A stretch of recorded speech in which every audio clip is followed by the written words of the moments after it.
Hi! Magandang umaga sa inyong lahat. Ako si Laika Grace Tuason, ang maghahatid sa inyo na maikling kwento na pinamagatang Ang Alamat ng Pinya. Noong unang panahon, sa isang malayong pook, merong mag-ina na ang pangalan ay Aling Rosa at Pina. Mahal na mahal ni Aling Rosa ang kanyang anak na si Pinang, kaya hindi niya ito pinapagawa ng gawaing bahay nung siya ay maliit pa lamang.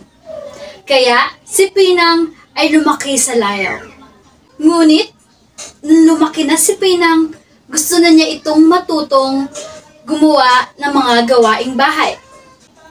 Ngunit, laging kinakatwiran ni Pinang na kaya na niyang gawin ang mga gawaing bahay na inuutos sa kanya ng kanyang ina. Kaya't, pinabayaan na lamang ni Aling Rosa ang kanyang anak na si Pinang. Isang araw, nagkasakit si Aling Rosa at hindi siya makabangon, makagalaw at gumawa ng mga gawaing bahay. Inutusan niya si Pinang na magluto ng lugaw. At walang magawa si Pinang kaya sinunod niya ang kanyang ina. At laking tuwa naman ni Aling Rosa na siya'y pagsisilbihan na ng kanyang anak sa unang pagkakataon. Sa paghahanda ni Pinang, isinalang na niya ang kaserola. At ilang oras, isinalang na ni Pinang ang lugaw. Ngunit napabayaan niya ito dahil sa kakalaro.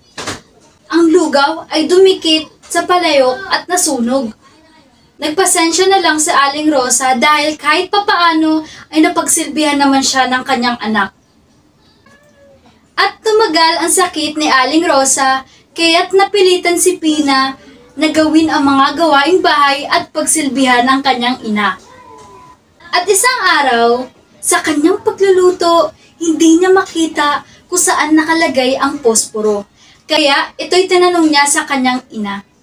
Nay, nasan po ang posporo? Hindi ko po makita. Sambit naman ni Aling Rosa.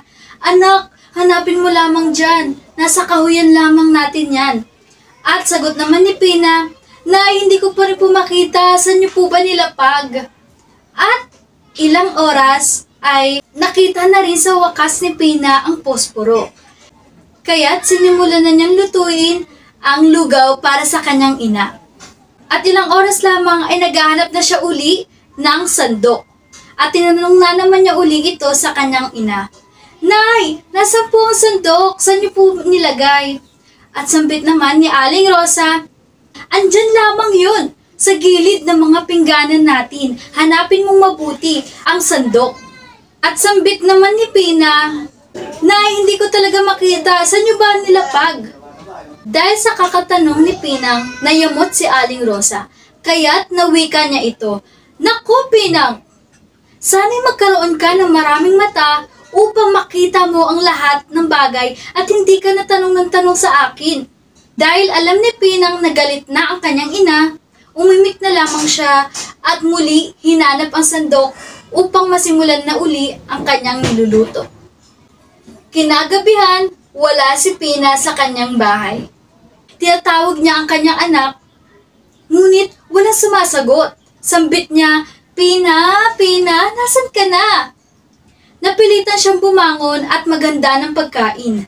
Pagkaraan ng ilang araw, magaling na si Aling Rosa. Hinanap niya na si Pinang. Tinanong niya ito sa mga kapitbahay at pati ang mga kapitbahay ay nagtulong-tulong upang makita si Pinang. Ngunit, parang naglahong parang bula si Pinang. Hindi na nakita ni Aling Rosa ang kanyang anak na si Pinang. At isang araw, may nakitang halaman si Aling Rosa sa kanyang bakuran. Hindi niya alam kung anong uri ng halamang iyon at inalagaan niya itong mabuti hanggang sa ito'y magbunga. Laking pagkamangha ni Aling Rosa na makita niya ang anyo ng bunga nito. Hugis ulo ng tao at napapalibutan ng maraming mata.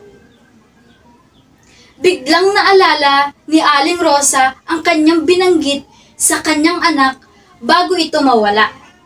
Naalala niya ang wika niyang, sana magkaroon ka ng maraming mata upang makita mo ang hinahanap mo. Tahimik na nanangis si Aling Rosa at laking pagsisisi dahil tumalab ang kanyang sinabi sa kanyang anak. Kaya't inalagaan niyang mabuti ang halaman at tinawag niya itong Pina. At sa paglipas ng panahon, napabago-bago ang tawag dito. At tinawag nila itong Pinya. At ito ang kwento ng alamat ng Pinya.